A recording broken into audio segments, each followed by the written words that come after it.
What's up, guys? Gun here. Happy Friday, August 7th, 2020.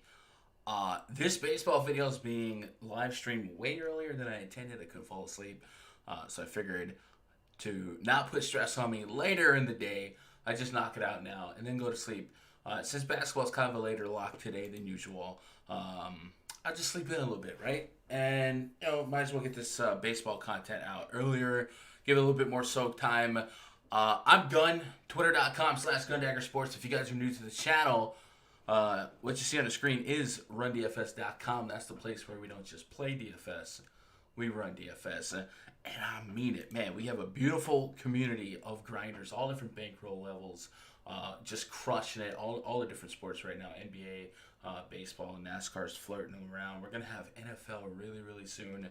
I'll talk about some of the premium perks of being a member in that community a little later on in this stream. If you guys are new to the channel, you like what you hear, consider subscribing and then hit that thumbs up for me. Show me some love. We have unveiled the face cam streaming era of the channel. We have two NBA videos up right now, an NBA FanDuel Core 5 and NBA DraftKings Core 5. So if you guys are going to play some NBA DFS, kind of check out for that, or go look up for that for some idea on where to maybe start today, or where I'm starting today. In this video, I'm going to talk about the 13-game main slate for MLB DFS on FanDuel and DraftKings. There's a lot of pitching options, and that's kind of what we do on this stream, is really pay extra attention at pitching, because if you research all the pitchers, you don't have to be super intensive on researching the hitters, right? So let's jump into it. If you guys are new to the stream, I will be using the RunDFS.com MLB VIP spreadsheet throughout the duration of this stream. And that's a spreadsheet that I have written, coded over the course of the last couple years, evolving as an MLB DFS player. And I truly, truly believe it's one of the strongest research tools available. And it makes my process so much easier. I have a tutorial video on this spreadsheet on this channel. I think I need to record a new one, just because there are some slight tweaks to some things, but it's such a powerful tool, and it has, in my opinion, and from what I know from users, people that have come from NBA and NFL over to baseball, it can be really complex with advanced metrics and deep analytical research. This spreadsheet has really done a good job of taking those pertinent stats that can be a little bit confusing and displaying them in an easy to read, easy to understand, convenient way. So if you guys like what you see throughout the duration of this stream, access to this spreadsheet is available through the paywall or premium subscription at RunDFS.com. So without further ado, let's jump into it and talk about today's 13-game slate on FanDuel and DraftKings. There are 15 games. Every team in the league is playing. There's two games that are not going to make the main slate. Orioles at the Nationals, Tommy Malone versus Anibal Sanchez. And the Yankees at the Rays, Masahiro Tanaka taking on Blake Snell. And as a Yankee fan, I'm kind of glad that didn't make the main slate, right? But what did make the main slate is the Atlanta Braves at the Philadelphia Phillies. We've got Kyle Wright taking on Vince Velasquez. Kyle Wright coming into this game with a 7.5 ERA. After a rough debut, Wright was able to escape multiple jams and 3+ scoreless innings against the Mets on Sunday. The highly regarded prospect needs to be more consistent to remain within the rotation. Braves, of course, right now literally can't buy pitching. It's bad. Losing Soroka the other day to an unfortunate injury, DFAing Mike Foltynewicz. They really need Kyle Wright to show up and show out. So we'll see if he can get right here against the Phillies. The Phillies 2-4 on the season. They had a little bit of unexpected break due to the Corona outbreak. And the Braves are 8-5. So in the NL East, that dog will hunt for now. Vince Velasquez taking the bump for the Phillies. He's got a 12.0 ERA on the season. He hopes to bounce back from a rough debut on July 26th against the Marlins when he allowed 4 runs in just 3 innings. He won the number 5 starting job in the rotation following an impressive summer camp. So looking at the metrics for either pitcher coming into this game on a 13-game slate, you really have to stand out for me to introduce you to my player pool, and I don't think either one of these pitches are going to make the cut here. If we pull up Velasquez's game log from DraftKings, you'll see he only pitched one game. That's when the Corona scare kind of came in. In that game, he threw 60 pitches. I'm just assuming that during the break, they kept throwing simulated games to stretch him out a little bit more. So he probably has the propensity to throw 75, 85 pitches. At 6,900, if you thought 15 to 20 DKP was a positive range of outcomes, go for it. But I like this Braves offense. They've been really good, and you put them in the plus park here in Citizens Bank Park. I think they're going to be one of my favorite offenses to stack today. They have an implied run total of 5.1, nothing crazy. And the Phillies have implied run total of 5. Kyle Wright has struggled immensely in his limited sample size, 19.2 innings last season. Really struggled against righties, a 6.11 xFIP, a 2.38 home run per nine, and an 18.5% walk rate. And we can look at how he's done thus far in that, one game sample size maybe, to kind of see if that has continued. So we'll pull up his splits tab on FanGraphs. Only 2 innings of sample size, 333 average. 6 walks and 3.1 innings to lefty. So he's been all over the place. No reason to start trusting now. The Phillies are coming off a series against the Yankees that included a doubleheader 2 days ago and a win last night. So they are also a team that, like the Marlins and the Orioles, have gotten their swings back. And guys like Rhys Hoskins, Bryce Harper, JT Realmuto homered last night. Didi Gregorius was off to a hot start with multiple homers. It's just really not an offense that I want to go out of my way to pick on. And I'll likely be considering the Phillies as one of my, maybe one of my secondary stacks, but definitely a chance of being one of my top stacks after we get through the rest of the slate. I think both teams are very talented offensively. I think both pitching staffs, especially these two starters, are average at best to below average. Kyle Wright right now, I think we consider him below average. And Vince Velasquez has shown glimmers of hope and glimmers of greatness. But the last couple of seasons, he's really struggled with the home run ball. And last year, he really struggled with hard contact to both sides of the plate. So it's a great spot to exuberate some power from the Braves here. So I do like both teams here. Will not be playing pitchers from either side here. And let's move on to the next game. The Tigers at the Pittsburgh Pirates. Matt Boyd slated to take the bump against Chad Kuhl. Matt Boyd is not officially on MLB.com, but DraftKings did list him as the starter. So I'm going to trust DraftKings here that he is the starting pitcher. It says here he will start Friday against the Pirates. Evan Woodbury of MLive.com reports Boyd had been scheduled to start Tuesday against the Cardinals, but that entire 4-game midweek series was scrapped due to the Cardinals' coronavirus outbreak. The Tigers will use the unexpected days off to reset their rotation, going with their opening day starter for their first day back in action. Boyd has failed to impress in either of his first 2 starts of the season, allowing 8 runs on 15 hits over 10 innings of work. His first 2 games come against the Cincinnati Reds and the Kansas City Royals. Did get through 5 innings on both. There is 6 strikeouts in that 5-inning stretch against the Royals. Matt Boyd is somebody that in the first half of last season looked like he could be a positive trade chip for the Tigers.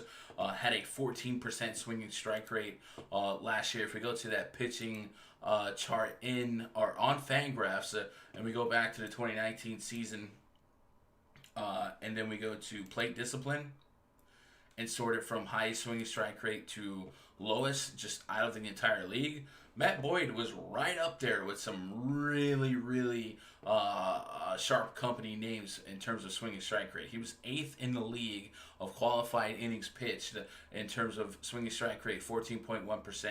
Shane Bieber's right below him. Jack Flaherty's there above him. Patrick Corbin, Giolito, Jacob deGrom, Castillo, Verlander. I mean, these are big boy names. Garrett Cole, Scherzer. So for him to be top 10 in swinging strike rate shows that he does have the innate ability to miss bats, but he just can't seem to put it all together. His whip was at 1.2 last year, and so far this season he's struggling. The Pirates have been a team to get right against. They have allowed some big pitching performances thus far this season. It is a plus pitcher's park. I wish Matt Boyd wasn't basically 9K on DraftKings, because if he was in the 7K area, I'd certainly want a piece of that.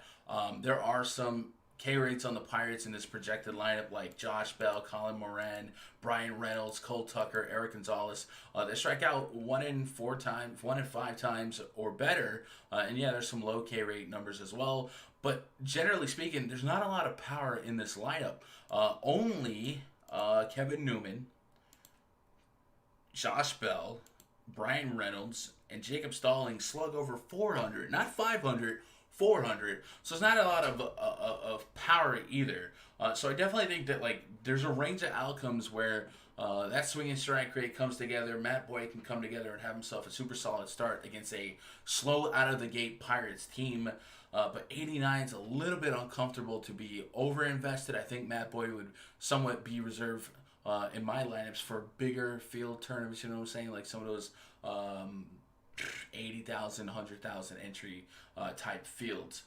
Chad Kuhl, the projected opener here, I guess starter. He has been a starter in the past. He's going to make his first start of the year, likely going 4 innings before Stephen Brault takes over.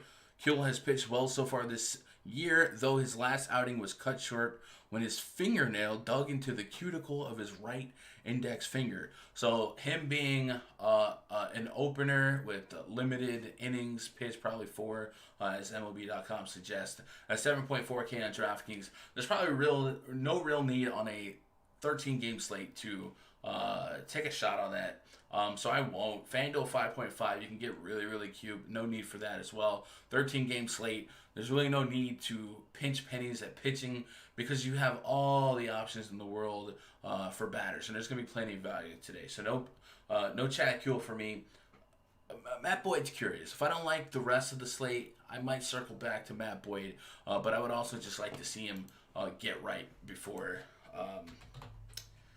I invest too much money in him. I will pull up his game log from the first 2 games and kind of like cross-reference the XFIP from those 2 games. So he had a 3.16 XFIP against the Royals last game and a 6.43 at Cincinnati. So at Cincinnati being the first start, maybe some of those first game jitters. He had a 500 BABIP against the Royals.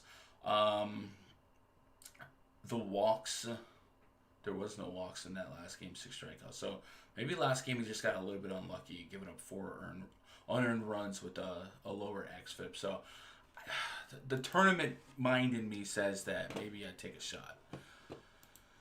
The wanting to see it first is kind of, the angel and the devil on my shoulders when it comes to playing Matt Boyd. But we have seen Matt Boyd have some solid fantasy games, and the Pirates have just been so tough. Projected weather for this one, in the low 80s. Implied run total for the Pirates, 4.3, same as the Tigers. So a low run total, I mean, there's plenty of boxes to be checked there to kind of get behind Matt Boyd. So I might dabble with some Matt Boyd. Let's move on, keep it moving. Miami Marlins at the New York Metropolitans. We have projected Sandy Alcantara taking on Michael Wacha. Alcantara at 6.8K on DraftKings, 8.6K on FanDuel. Again, I don't have them confirmed on MLB.com just yet, but I'm sure DraftKings did their due diligence. Alcantara illness was placed on the COVID-19 injured list Tuesday. Jared Downer of the Wall Street Journal reports. Alcantara is blah, blah, blah, blah. So that's a report from 8-4. So he can't be pitching today. Why would they have him listed as the pitcher? Labs still has out. So I have no idea who's going to pitch here. That can't be. That literally can't be, right? Or that's a report from the 4th, maybe? This report's from August 4th. It's just Tuesday. I don't know. I'm not going to spend time breaking down Alcantara. I don't know what the situation is here. Maybe I'll tweet about who will for sure be the Marlins pitcher here. No matter who it is, I likely have no interest in any of the... I definitely don't have any interest in Marlins pitchers here. Michael Wacha, 7.9 on DraftKings. Can't see myself having interest in him. He has a 6 ERA on the season. He's 1-1. His second outing wasn't nearly as good as his first one, as he struggled to find the feel for his signature changeup. That pitch will be key when he returns to the mound here against the Marlins. So we're going to look at that pitch report here in the RunDFS.com MLB VIP spreadsheet. You see his changeup had the highest grade on a linear scale, almost a 2 rating. His only positive graded pitch on that linear scale. So we'll definitely need that because his fastball is not going to cut it. His cutter is not going to cut it. And his curveball is not going to cut it. So a matchup here against the Marlins that we're starting to learn is just not the same Marlins. The Marlins are 5-1. So they're surprising some people. They've been pretty scrappy. And Michael Wacha is one of those low K guys, just a 9.4% swinging strike rate last year. His overall K percentage, 18.4% to lefties, 18.6% to righties. I like those low K guys against high K guys. So like Jonathan VR has a 24.4% K rate. I liked him yesterday, first pitch homer. I like him again today against Michael Wacha, who did have a 1.45 home run per nine last year to lefties and a 2.1 home run per nine to righties. So the Marlins are in play for me. They absolutely are. There is no implied run total for either team. Weather projected to be in the mid-70s. Possible light rain projected here, so we'll keep an eye on that. But I certainly think there's some names here on the Marlins that I don't mind playing. John Bertie, we've seen him steal some bases. We've seen VR hit a homer last night and steal bases. And there's just like a lot of names here that I take a chip and a chair, a puncher's chance on against a contact pitcher with a home run problem. And the prices are really nice, especially on FanDuel. I talked about there's no reason to skimp at pitching today because look at these Marlins prices, man. 2.7 for VR.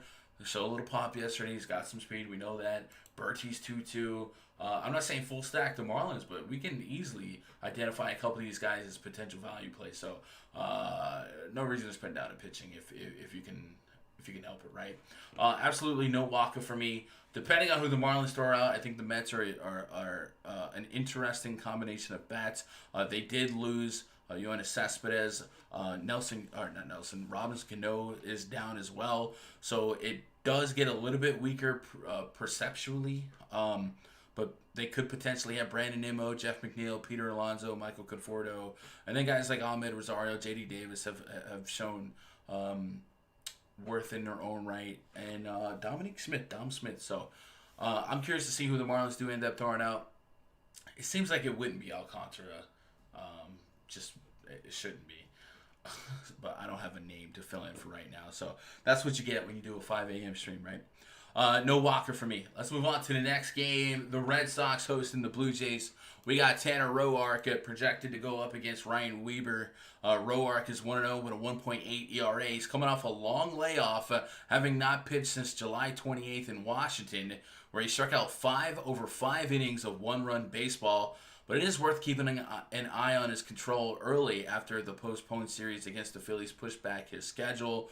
Weber starting for the Red Sox here, 0-2 on the season with 11.57 ERA. The soft-throwing righty needs to improve upon his first two performances as the official number 3 starter for the Red Sox. He was knocked out of the 4th inning in both starts, and he's still looking for his first strikeout of the season.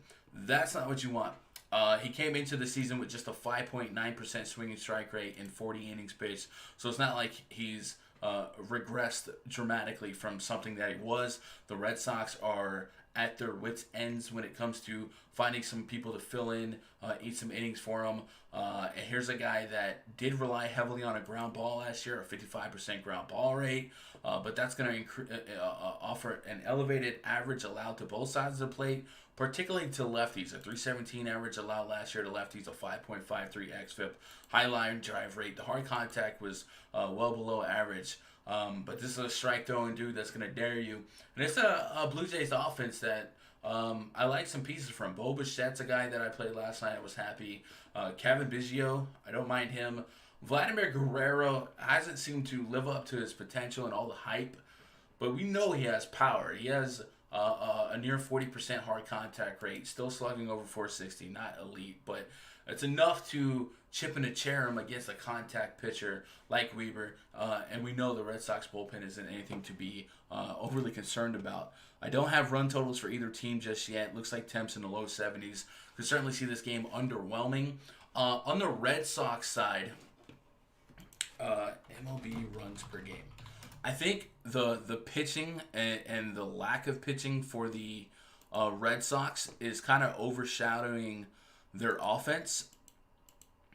The Red Sox are exactly league average right now when it comes to runs per game, 4.33. A lot of people look down at the Red Sox like they're just a poor offense. Mookie's gone. They're not getting it done. They're league average, and we've seen them score high runs in that series against the Yankees. They put up runs. They put up like 8-9 runs. It's just the Yankees put up more runs because the Red Sox pitching was that bad.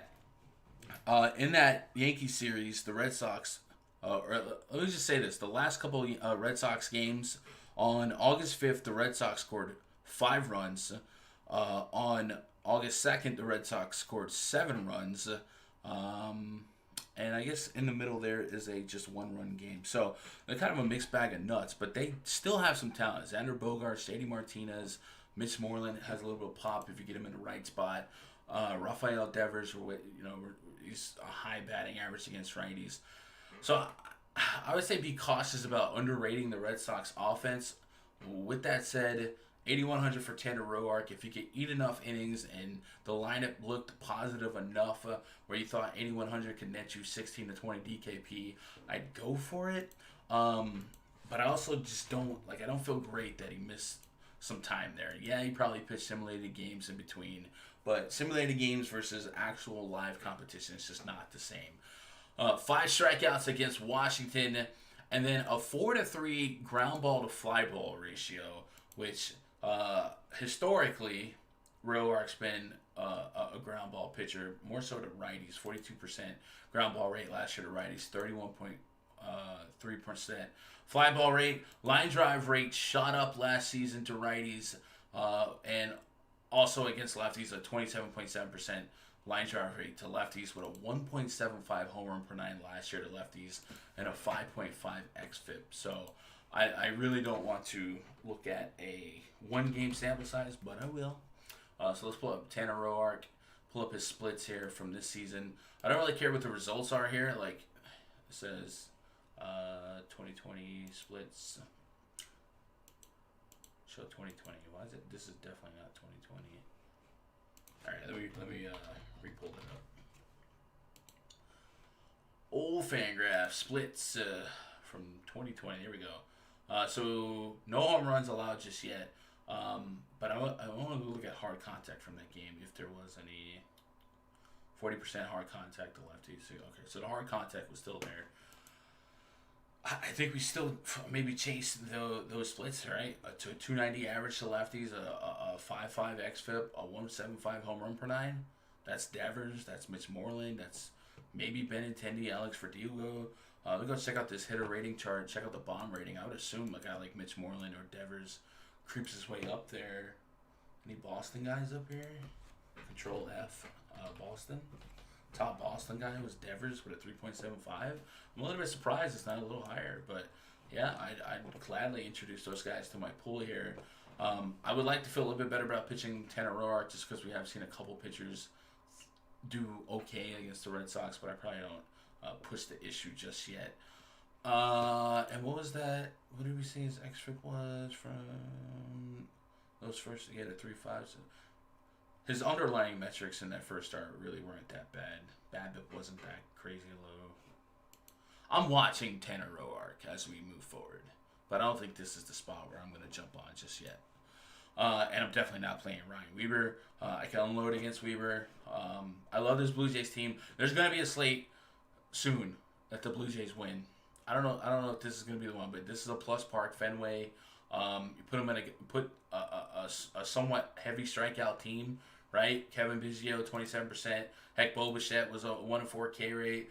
Gurriel, Rowdy Tellez. Like this is a heavy strikeout team. So you put these bats, this type of talent against a contact pitcher. This could be the start. I'm gonna be chasing that Blue Jays offense in any type of matchup that I can project well to above average. I chased him against Tucson, got middling results. Let's move on to the next game here. Twins at the Royals. Devin Smeltzer taking on Jacob Junis. Twins powerhouse offense going into a pitcher's park out there in Kauffman. Smeltzer is 1-0 in the season with 11.57 ERA. There won't be an opener ahead of Smeltzer this time around as the left-hander is making his first start of 2020 after serving as the, quote, bulk man In his last outing, he has 11.57 ERA in 2 games this season. All right, so I am curious to see how many pitches Smeltzer has thrown in that last appearance, because he's probably somebody we got to be careful with. He threw 39.50, so I probably put him at 65.70 on a great day. It's cheap enough to take a chance on in a plus park. Do we need to get that cute at pitching today? That's to be determined. And I don't love that he's struggling so far this season. And coming into the season, he had a pretty high xFIP to righties of 4.71. 101.6 home run per night. So I probably don't push the issue there with Smeltzer. Jacob Junis, I have a personal vendetta because he was the pitcher that broke Aaron Judge's wrist. But he's one of the Royals' better pitchers. He doesn't have a win or doesn't have a decision yet on the season. He's got a 4.15 ERA. In his first start back from the IL last Sunday, he threw 4 1/3 innings, gave up 6 hits, 2 runs, walking 2, and striking out 2. So the strikeout rate, a little low there, a 9.8% swinging strike rate coming into the season last year. His Sierra and xFIP, 4.63 on the dot to both sides. His ERA was a little higher than that, but it's not like it's not like the metrics are saying he can regress to be elite. So I don't have any interest off the top here for Junis. Junis did have a power issue to both sides of the plate, high average allowed to lefties, and a home run problem to righties. That's a problem against the Twins, no matter who you are. So Twin stack will certainly be and continue to be one of my favorite stacks. I don't have run lines on this game either, but I don't need run lines to tell me the Royals bullpen is not something I'm running from. And Jacob Junis is not somebody I'm intimidated by. Look at his hard contact allowed, a 44.4% hard contact last year to lefties and a 40.7% to righties. I'm just going to assume that if I go look at the pitching stats from last year, really the last couple of years, but particularly from last year, and I sort the league by hard contact with qualifying innings pitched. I already know Madison Bumgarner's like the top guy there, but if I go to batted ball here, and I sort it from hard contact allowed, Junis has to be up there. There he is. He's 5th. He gave up the 5th highest average hard contact allowed at 42.6%. A 44% pull rate, a 16.7% home run to fly ball rate. He's still a ground ball pitcher versus his fly ball rate, and his line drive rate is elevated at 23%. So that's what you want. the Twins are what you want. So I'm going to be all over the Twins here. I know it's a big park, but these guys have some big power. And the Twins are really cheap. Unbelievably cheap. Like, I've paid $5K for these Twins in spots so far in this young season. Max Kepler potentially leading off at 4.3 on DraftKings. Nelson Cruz, we know that Terry's on. He's $5K on DraftKings. But Eddie Rosario, great spot. Jorge Polanco, good spot. Donaldson, if he makes it back to the lineup, he's 2,800 on FanDuel. Mitch Garver, catcher spot, 2,400. Interesting play on FanDuel because people don't ever roster catchers since the util spot's there. So absolutely sign me up for some Twins here. So far, Smeltzer has shown a propensity to struggle against righties. The only Royal righties that I'd maybe target him with here, Whit Merrifield, just because Whit Merrifield's been so good this year. I don't think Merrifield's going to make you feel warm and fuzzy at 5.7K, right? This is like a Coors Field price for a Kauffman Stadium player, and he had a huge game yesterday, a home run. But in between a couple of huge games is like singles and stuff. And I know in Merrifield is the potential to steal bases, although I think he's only got like one stolen base, he stole a base yesterday. And he does have a little pop. But the price is probably a little too far up there. I don't think you get to Whit Merrifield in like a cash game or a single entry or something like that because salary is just going to be too tight. Jorge Soler, 4,200. He matches up metrically correct against Smeltzer. And that's probably the two names. Maikel Franco's a guy that's been really good to start the season. But I'm not going to go crazy with Royals on a massive slate, especially at some of these prices. But the Twins, sign me up all day long, all day strong, no doubt about that. Next game of the docket, Reds at the Brewers. I've got Trevor Bauer versus Eric Lauer. That rhymed. Trevor Bauer on the season. Is it Trevor Bauer? Because MLB.com has Aaron Savali. Let me double check that. That would be.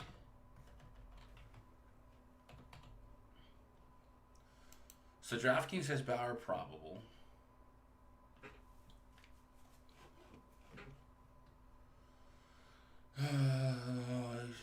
Seven shutout innings on Sunday, and he only. I think it has to be Trevor. Oh, You know what? I'm dumb. I have the wrong game open.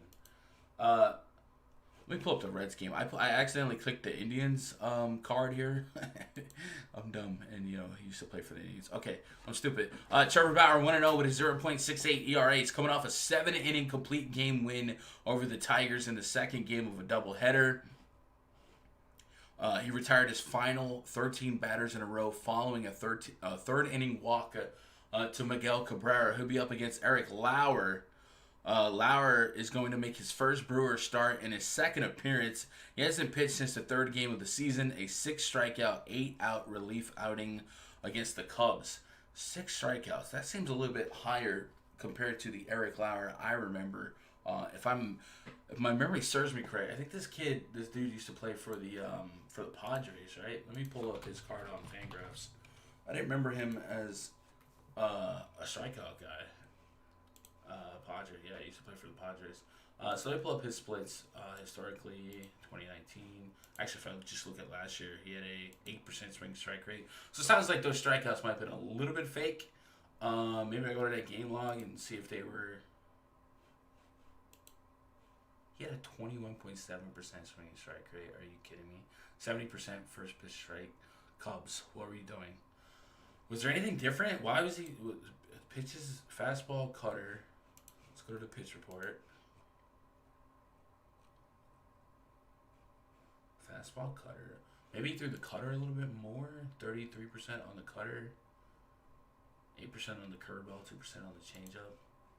So he threw the cutter a little bit more, like 10% more, and slowed down everything else. But I think we have to mark that a little bit anomalic until further notice. The fastball was at 93 almost. Cutter was at 86. 92. 88. Yeah, I don't know. I think I got to trust the historical metrics on that one. That seemed like it could be an anomaly. All right, I've hit up a few games so far, and I've been like, I don't love pitcher there. I think we start considering Trevor Bauer. We have seen some pitchers really do well against the Brewers to start the season. Last night, one of the coldest hitters on the Brewers got himself a gift. Christian Yelich had an inside the park home run. I think it was Lurie Garcia missed the catch in the outfield, and he was able to capitalize, and it was a catch that Garcia should have made. Outside of that, this Brewers offense has just not been something to be overly fearful of past what they did last night. If you look at their season so far, 1 run on the 5th, 2 runs on the 4th, 4 runs on the 3rd. They had that break for the coronavirus scare, 3 runs. It's just like this team has not been something to run from. Trevor Bauer's been one of the better pitchers perennially in the league. I will say his xFIP to lefties last year is very alarming. A 5.11 xFIP, a 1.93 home run per 9 allowed. And this Brewers lineup does project pretty lefty heavy. Eric Sogar, Christian Yelich, Smoke as a switch hitter, Logan Morrison, Omar Narvaez, Ben Gamel. So maybe that's a case to put against it, but the strikeout percentage is still there. Almost a 1-4 strikeout rate against lefties, a 31% strikeout rate against righties.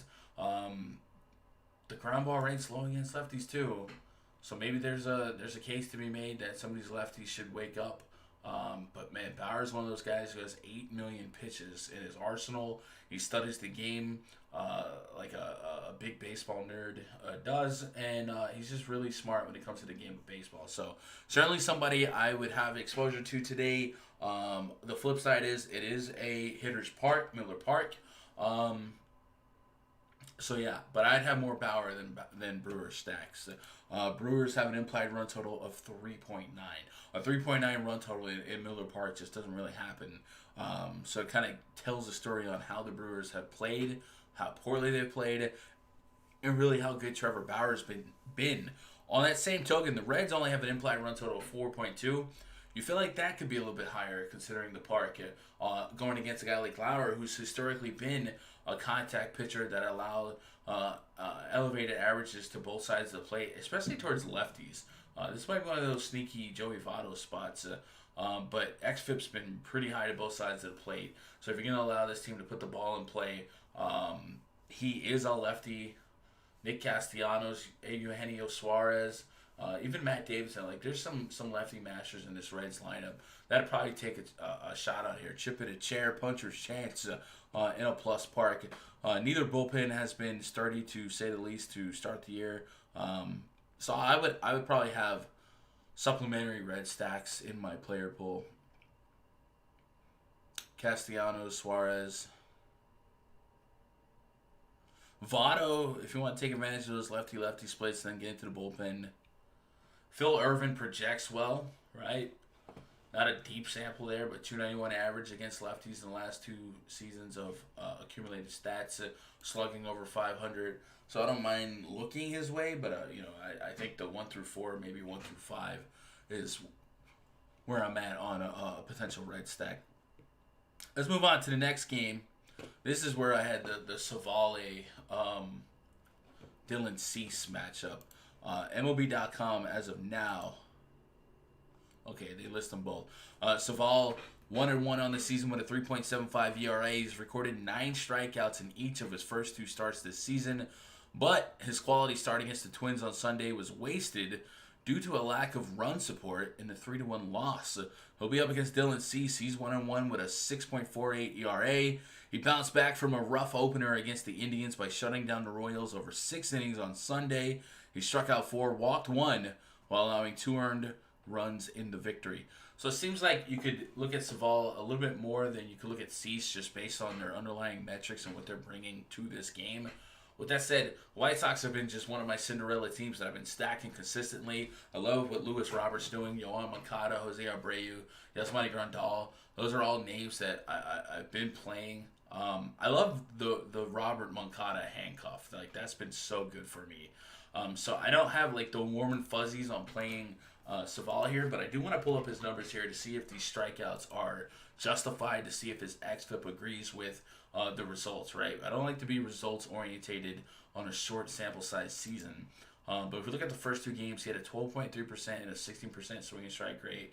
And the White Sox and the Twins, both teams that I think are very dangerous, respectable teams. We go to batted ball data, a 1.63 xFIP total, a 1.53 xFIP against the Minnesota Twins, and a 1.73 xFIP against the White Sox. I like to see that. That's really good, really encouraging.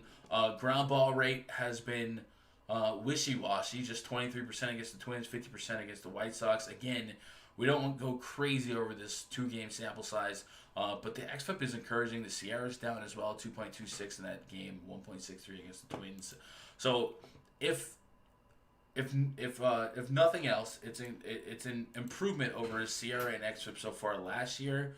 And that swinging strike rate is up as well. He came into the season with an 8.8% swinging strike rate and a 57-inning sample size. So I think he's somebody I'm watching going forward. I still don't want to sign up and go out of my way to pick on the White Sox yet. I just like this offense. But he's been good. So I think if we get another statement game here, I guess facing the same team twice in your first 3 starts is a little tough. But if we get another strong game out of him, I can see him making my radar in an upcoming slate. Dylan Cease really doesn't have a redeeming quality in this matchup for me to want to gamble with him. He really struggles against lefties. Last year, a 2.31 home run per 9 to lefties with a 5.09 xFIP. If we maybe see if that's trickled into this season, we'll pull up Cease's FanGraphs card, go to his splits. And this year against lefties, 3 home runs in 4.2 innings with a 4.09 average allowed. xFIP against lefties, 6.34. So short sample size this year, but it looks like he's carrying over his problems with lefties from last season. So 1 through 4, switch hitters, all problems. Jose Ramirez hit a pair of homers last night. Lindor is a problem. Carlos Santana is a problem. So I do like a Indians 1 through 4 stack, and really a 2-3-4 stack to kind of take advantage of the splits here. And those are just three hitters I think are in great spots no matter what. White Sox bullpen, really, you know what I'm saying? There's really no guys that I'm running from completely here. So I do like the top of the Indians. Is that it? Let's keep it moving. Cubs at the Cardinals. John Lester taking on Daniel Ponce de Leon. Cubs have an implied run total of 4. Cardinals 4.2. So far, a lot of low run totals.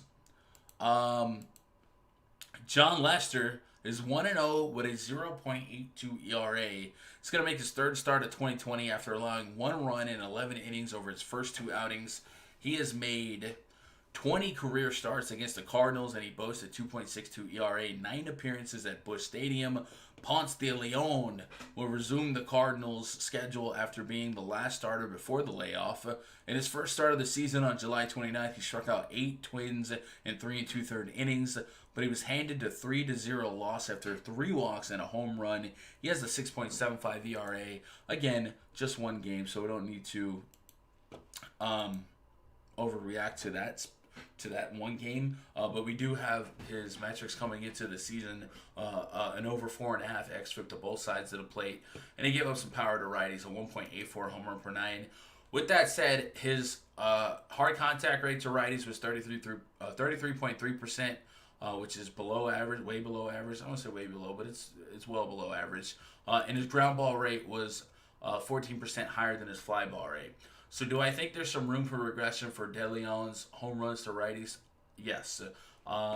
Maybe we can, if you guys are just students of the metric game, what I would do to maybe predict that to go backwards is I would go to his player card last year, and I would look at his home run to fly ball ratio. So let's do that. So the way you would do that is you go to his player card on FanGraphs, you check out splits, and versus lefties, home run to fly ball ratio was 50%. How many at bats is that? Oh, that's this year. I'm tripping. Let me switch it to last year. There's like a car outside making a lot of noise. I don't know. I hope it's not coming through here, but all right. Last year against righties, we want that home run to fly ball ratio against righties last year, and it was at 21%. So I think about 10 to 12% is a more realistic, sustainable number. He also had a really high infield fly ball rate, but once that home run to fly ball rate normalizes, that home run per 9 will probably drop closer to 1 if we're looking at his hard contact and his fly ball rate. So, still, until that happens, you may take a chip and a chair shot on like a Chris Bryant or Javi Baez, but it's going to be a pitcher plus park, and either offense is something that I'm going to go out of my way to stack. I will say that the Cardinals have been a team that whenever I get him against a contact lefty, I'm curious. Guys like Tommy Edman, Paul Goldschmidt, Harrison Bader, Tyler O'Neill, like there's some names in there that I would take against a lefty. Obviously, Paul Goldschmidt, you don't need me to tell you about him. And John Lester has had a power problem to righties coming into the season. Last year, a 1.5 home run per 9, a near 40% hard contact rate, and an elevated line drive rate. And so far this season, his 2 games have been a little different. That first game, he had a 1% swinging strike rate against the Reds, where he didn't give up a hit. There was like all contact outs. And then the second game, he saw a little bit more luck in terms of missing some bats, where he had a 3.4% swinging strike rate. So he tripled his swinging strike rate. So what that means is he's pitching almost exclusively to contact, daring hitters to hit his baseball, right? A 92.1% and a 97% contact rate, a 95 and 100% zone contact rate. We match that with like batted ball, and let's see, hard contact against the Pirates was 39%. Fly ball rate, it's all over the place. But the fact that he's daring you to make contact with his pitches and he's not missing bats. I mean, at the very least, you have to look at Paul Goldschmidt, right? There's just some history there, like it matters. John Lester against Goldie, one bomb. Goldie's batting .471 and 17 at bats. Goldie's in a really good spot matchup wise. So I'd be writing down Paul Goldschmidt's name. Tommy Edmonds, another name I like. I think on FanDuel at 2,700, I'm a little bit more intrigued. But he's been slugging almost 600 against lefties over the course of his career so far. Obviously, a sample size is maybe a little bit smaller than we would like, but still enough there in this matchup that I'm a buyer. So maybe give me Edmund and Goldie as a handcuff, but especially Goldie. You have to consider Goldie today. 9.1K on this slate for a guy that gives me really no strikeout potential. I don't think I get to Lester. And De Leon, I probably don't get to De Leon either. But that's one of those spots where I can't sit here and say that I'm interested in stacking Cubs, because I'm really not. But I just don't know if De Leon's going to give me that in and of himself upside. Came into the season with a 35% K rate to lefties, but a 4.5 xFIP, high fly ball, high hard contact rate. I don't know. No pitchers here for me, though. What up, Darian? Yeah, man, I'm up early because I couldn't go to sleep. So after this, I'll go to sleep, and then I'll probably sleep all the way through to right before NBA pre-lock voice chat in the RunDFS.com VIP Discord. Let's move on to the next game. Angels at the Rangers. Griffin Canning taking on Jordan Lyles. Pull that game up. Got a 9:05 Eastern first pitch, so about 8 o'clock my time. Griffin Canning, 3.38 ERA. He's going to make his third start of the season. He's been solid with 12 strikeouts in 10 and 2/3 innings. He gave up one run over 6 innings against Houston last time out. Not too shabby. Jordan Lyles, 0-1 with a 6.0 ERA. He had trouble with his curveball last start against the Giants, and he allowed 4 runs in 4 innings. Only 8 of his 21 curves went for strikes, and he did not get one swing and miss. That's a problem. If you're slacking with your curveball, they start to hang. And hanging curveballs start to leave the park. So keep an eye on that. Obviously, a short sample size. We'll see if he gets right. He came into the season with a 2.13 home run per 9 to lefties, a 5.54 xFIP, elevated hard contact rate to lefties, and an elevated walk rate to lefties. Luckily for him, the Angels really don't have a ton of lefties, really not a ton of scary lefties. Shohei Ohtani did come back into the mix. Sounds like he's not going to pitch anymore this year, but he did hit a homer yesterday, right? So he still has, and this is really what we saw last year, injured for pitching, but was a beast behind the plate. So it's a good matchup metrically for Shohei Ohtani. And then Mike Trout. He's been on an absolute tear since coming back from paternity leave. So I don't mind looking at him. Griffin Canning. Do we get there? He had a near 14% swing and strike rate last year. Sierra and xFIP was up. Hard contact was a little up against both sides of the plate. I'm maybe more curious than I should be, because so far the Rangers at home in this Globe Life Park has played so much differently than the previous park. You know, Globe Life with no roof and all that. It was a really positive hitters park. This park has played very favorable to pitching. So Canning could be cheap enough to consider, just because I don't think the Rangers are super scary. 16 and 15 fantasy points in the first 2 games. Strikeouts have been there. I don't know. I'd probably write him in pencil if I circled back to him and that Rangers lineup is right. I might consider it. What was the pitch report tell me about Canning? Fastball, slider, curveball, changeup.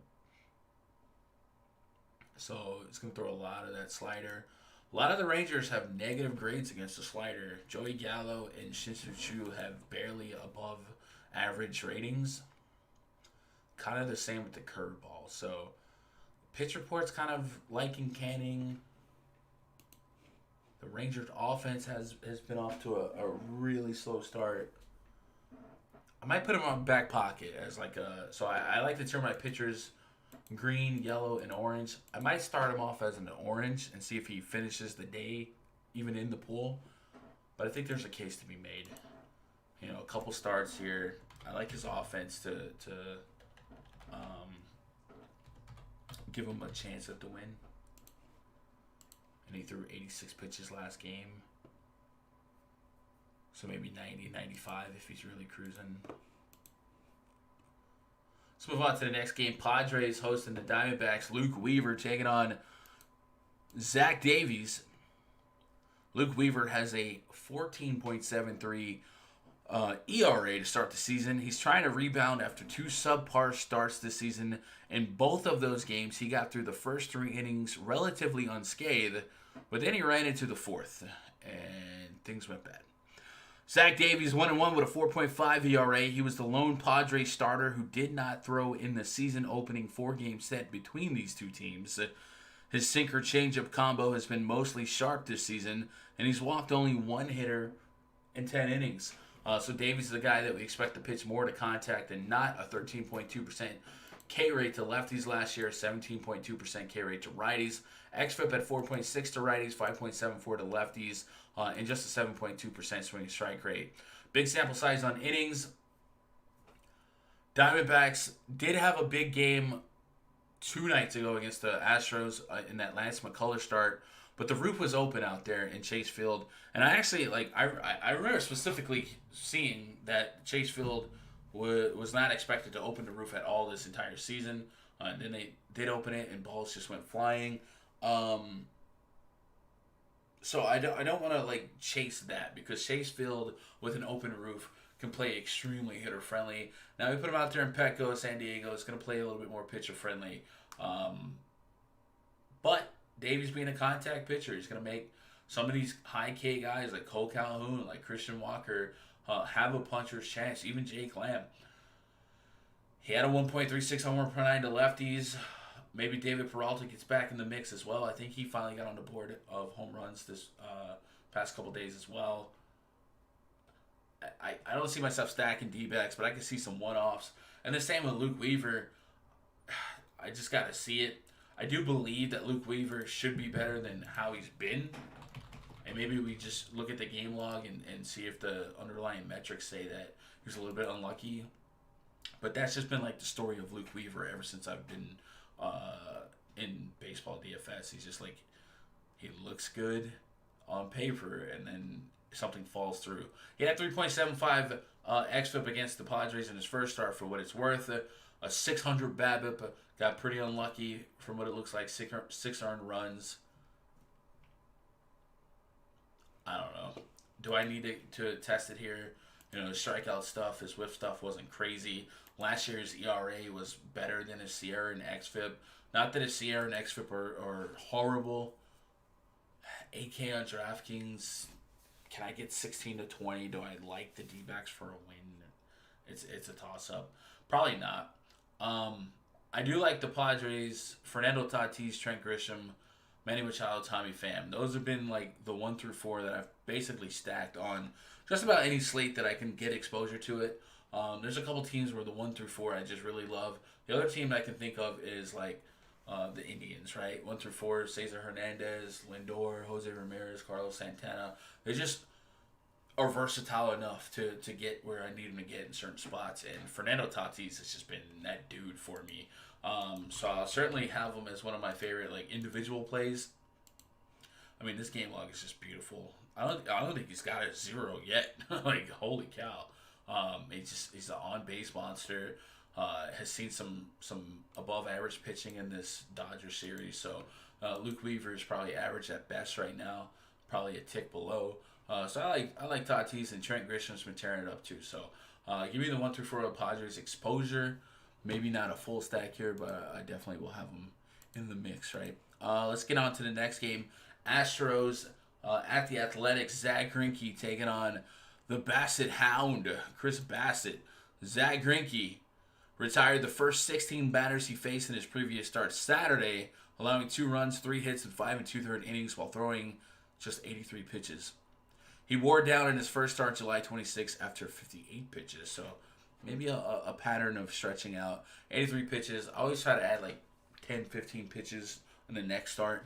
So maybe Greinke can get close to being a 100-pitch pitcher here if all things go well. Chris Bassett, 1-0 with a 0.93 ERA.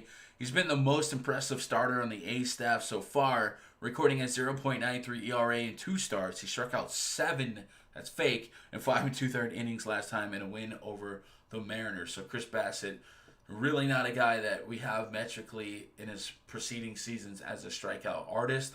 A 6.8% swinging strike rate in 2018, and an 8.9% swinging strike rate in 2019. Did have a 26% K rate to lefties last year, but generally, like, I'm not going to expect that from him.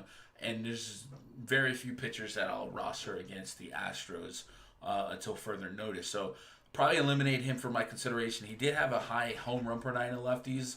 Not that the Astros have a lot of power lefties. They really don't. It's a Josh Reddick revenge game, sure. But really the power really generates from the righties. Altuve's been on a power surge here. We've seen Correa, Bregman got into one last night.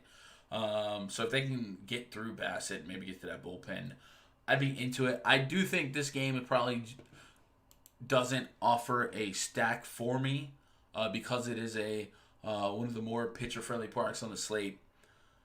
Zach Greinke, 10.2K on DraftKings, 8.8K on FanDuel. Why can't I quit you? I'm going to play him. I'm going to play him. A 25% K rate to righties. And there has been maybe 3 or 4 pitchers so far this season where I really focus on their righty splits because this Athletics lineup tends to come out really righty heavy and it's a pitcher-friendly park. So if I can get Greinke against a bunch of righties, take advantage of a 1-4 K rate, take advantage of, wow, his fly ball rate is actually higher than his ground ball rate to righties last year. I don't know. I just like him in this park. I think 8-8 on FanDuel feels a little bit better, especially if I put the Astros to win. Right now it's a pick 'em, but the temps in the low 60s. So you put a perennial ace like Greinke in a pitcher-friendly park. Low temps, I'll be a buyer. So give me some Greinke on FanDuel for sure. Greinke on FanDuel might be my cash game pitcher. Let me go to pitch report on Greinke here. Fastball, slider, curve, changeup. All these are super plus pitches for him.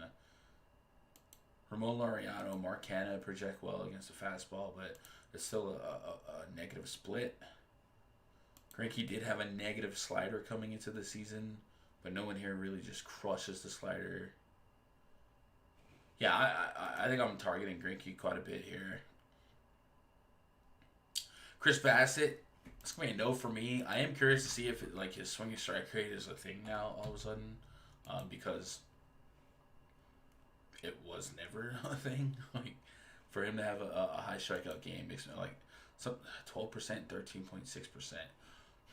What's causing that? All right, 52 and 7% first pitch strike rate. Let's go to pitch type. Fastball's at 92 miles an hour. Let's compare that to his pitch report. 93. So his fastball's actually gone down from his average his average velo coming into the season. Slider 88, change 85. Looks like his velocity's kind of down altogether so far. And that's not something to be too alarmed from because pitchers can generally take some time to build their arm strength back up. But I don't see anything here that shows me that he's changed and all of a sudden he should be missing bats unless there's just like a pitching coach that has shown him something different. So I'm not pitching against the Astros. I'm probably not going to stack the Astros in this park, but maybe we want off some of these guys as individual late night hammers, you know. Let's move on to the next game. Dodgers hosting the Giants. Julio Urias up against Jeff Samardzija, the Shark. I can already tell you I'm not going to play Samardzija here, but I will be stacking Dodgers. What we're watching with the Dodgers to see if Mookie Betts makes it back in the lineup. If he does, earlier this season, Dave Roberts had made it a point to go lefty, righty, lefty, righty, left. So you probably see like Max Muncy, Mookie, Bellinger, Turner, maybe Corey Seager.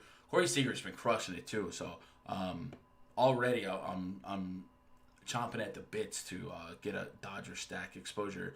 Samardzija will face the Dodgers for the first time this season. He's been dealing with a blister, which kept him from throwing his splitter in his most recent outing, a no decision against the Rangers on Sunday. He'll be up against Urias, 1-0 with a 2.45 ERA. He held the Giants to 1 run in 5 innings the first time around, and he made it 6 innings against the Diamondbacks in his second start this year. In 7 career starts against the Giants, Urias has a 1.16 ERA. Urias is... Is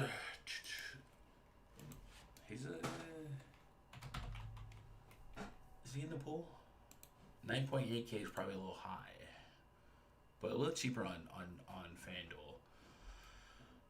Could I get 20 fantasy points from him against this Giants lineup? Now, this Giants lineup today is probably going to be a little bit different than the Giants lineup you saw in his last start. Names like Hunter Pence, Evan Longoria introduced into this lineup. Not a whole lot of extremely high strikeout rates. I think on FanDuel at 8-1, I'm interested. Especially if I can maybe push into a quality start. He threw 90 pitches against the D-backs. That's encouraging.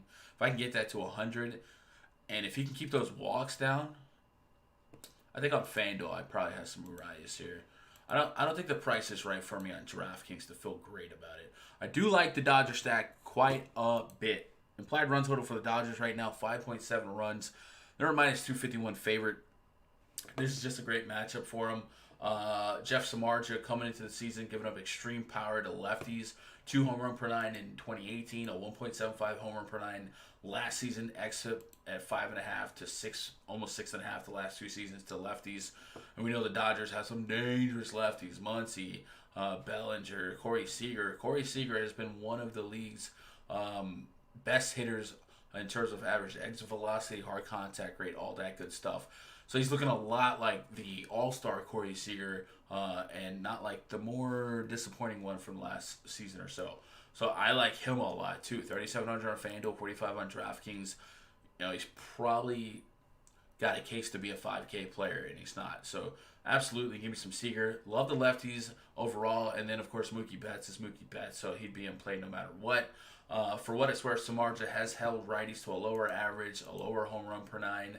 But the hard contact's still up there, so I'm not going to run to, say, avoid the Dodgers righties because I don't expect Samardzija to last too long. We're going to follow the Vegas line here. We're going to stack some Dodgers. And Urias is in my FanDuel pitcher pool. We got 1 game left on the docket to talk about. We'll take a pause for the cause. I'll let you guys know that throughout the day today, we will have premium coverage. And by we, I mean I will have premium coverage for both the NBA slates on FanDuel and DraftKings, and then, of course, the baseball slate on FanDuel and DraftKings. I will gladly share with you guys my personal player pools for both sports on both sites. And then, of course, if you guys sign up for VIP, you get access to the spreadsheet.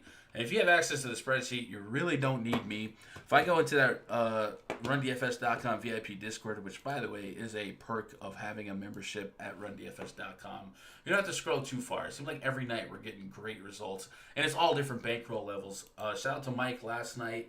Looks like 200 in, 307 out. I mean, just grinding double-ups in NBA. Our boy ECW, a couple days ago, ECW hit for 2K on less than $30 playing Tiers. And Tiers is just one of those contest types that I encourage people to kind of grind. Unlike the classic slate, the big slate, there's not a lot of saturated coverage in the market for stuff like Tiers, for stuff like Showdowns, for stuff like Short Slate. And he's been able to grind Tiers, and he's been drawing a profit. And I think, a lot of people get blinded by that 100K, 20K, 50K to first. But you can absolutely slow roll 500, 800, 1K, 2K. And in the last week, ECW has probably won more DFS in the last week than he has in his whole career. So shout out to ECW. Also, NBA, Nakrizi. I think he said he hit for about $3,000 last night. And this is just all from last night alone.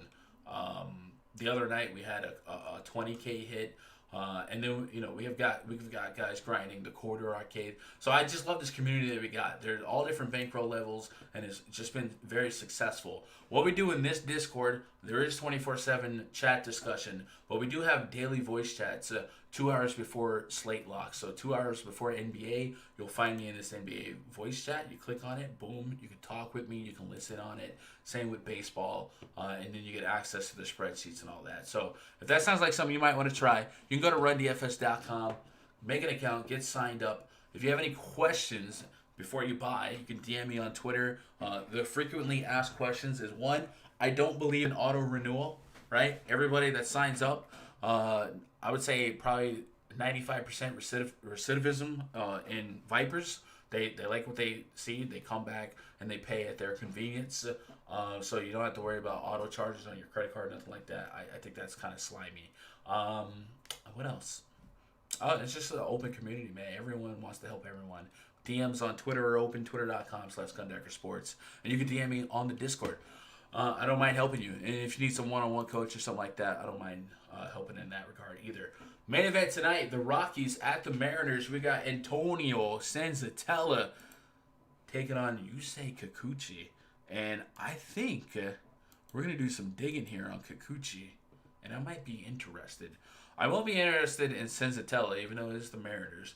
But Senzatella just doesn't offer me any redeeming qualities for fantasy upside, right? Not just a contact pitcher. It's whatever. I think he can eat some innings, 5-6 innings, and have a clean sheet, respectively. But I just don't think I get there for fantasy on a 13-game Friday night slate. I think my pitchers have to be huge plays. Kikuchi, though. Let me talk about Kikuchi. Because if you look at this spreadsheet right now, from 2019, home run problems to both sides of the plate. And when we go look at that pitch report, Kikuchi's fastball had an average velocity of 92.6. Barely threw a cutter, and his velocity on that was at 92.8 miles per hour. He's different. He's changed, y'all. Let's pull up Kikuchi's FanGraphs card, and this is one of those edges I encourage you guys to kind of look at from pitcher to pitcher. But if we pull up his FanGraphs card from this season and go to pitch type,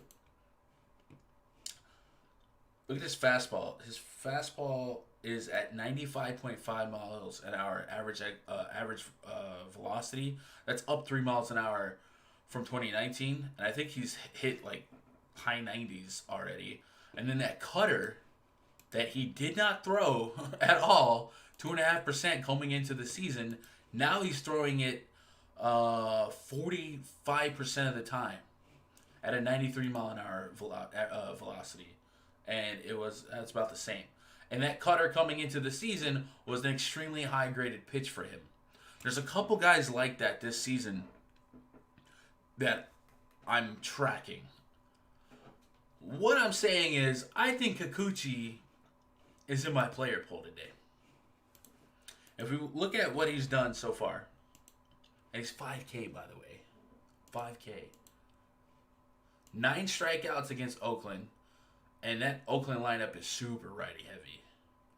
4 strikeouts against Houston, 3.2 innings. Houston, bunch of home cheaters, whatever. But I think at 5K, I'd take some gambles here. I mean, he put up 29 fantasy points against Oakland. He threw 90 pitches. Could he get to 100 pitches? Maybe give me a shot at a quality start. Never bank on the Mariners for a win. But at 5K, I might have some hitters more expensive than him today. Mike Trout's 5'9". Altuve's 5'8". Harper's 5'6" against a contact righty. I think Kikuchi is underpriced. I think he's priced based off his struggles last year and based off his leash last year. Like, he was never a deep pitcher anyway. I think I'm playing Kikuchi. I think at 5K I'm absolutely playing Kikuchi in this spot. This is a Rockies team that, they're the story of home road. At home, they're in the number one hitters park in baseball, and then you put them on the road here in Safeco or T-Mobile, what have you. I'm in at 5K on Kikuchi. Look at these strikeout rates to lefties: 31% for David Dahl, 24% for Trevor Story, 23% for Matt Kemp, 33% for Ryan McMahon, Chris Owings at 31%, Drew Patera almost at 27%. There's some strikeouts to be had. While we have Kikuchi's card open, let's go check out his xFIP in those first two, or his xFIP so far has been 2.45. That's pretty good. Let's go check out his plate discipline and see what his swing and strike rate is. It's at 14.5%. 14.5% would be top 5 in baseball if he sustained that. Now, again, just 2 games, but we can... It's not fluky. It's like Chris Bassett's swing and strike rate is up, and we look at his pitches, and nothing's changed. Kikuchi has made changes. Higher 3 miles an hour average velocity higher on his fastball, and he's using that cutter more. And the cutter is a really good pitch for dominant lefties to use anyway. I'm in. 5K, I'm in. Give me Kikuchi all day long, all day strong. Hopefully it doesn't blow up in my face on, overreacting to a 2-game sample size. But he's made changes that I'm encouraged with. So give me some Kikuchi. What's the run total for this one? 4.3 for the Rockies, 4.3 for the Mariners. So Mariners, for what it's worth, right now currently listed basically a pick'em. Yeah. That's your slate. That's your 13-game slate. So if I'm going back and remembering the pitchers that I'm on, obviously we're going to be on Bauer, Zach Greinke. I like Arias for FanDuel. I think Matt Boyd is a massive field tournament shot. He does have the swinging strike rate in a soft matchup against Pittsburgh to get it done. Griffin Canning, I don't think it's the craziest shot in the dark. And then at 5K, man, you give me Kikuchi and I can handcuff him to a Greinke and still have 43 per. Probably punt that catcher spot. I like that start. I really do. Anyway, hopefully this video and this stream has helped you kind of navigate the slate a little bit and get some ideas on where you want to go, where you don't want to go. Like I said, I will have my full player pool dressed out before lock. My bad on the mix-up on the Marlins thing. I had Alcantara listed as a starter.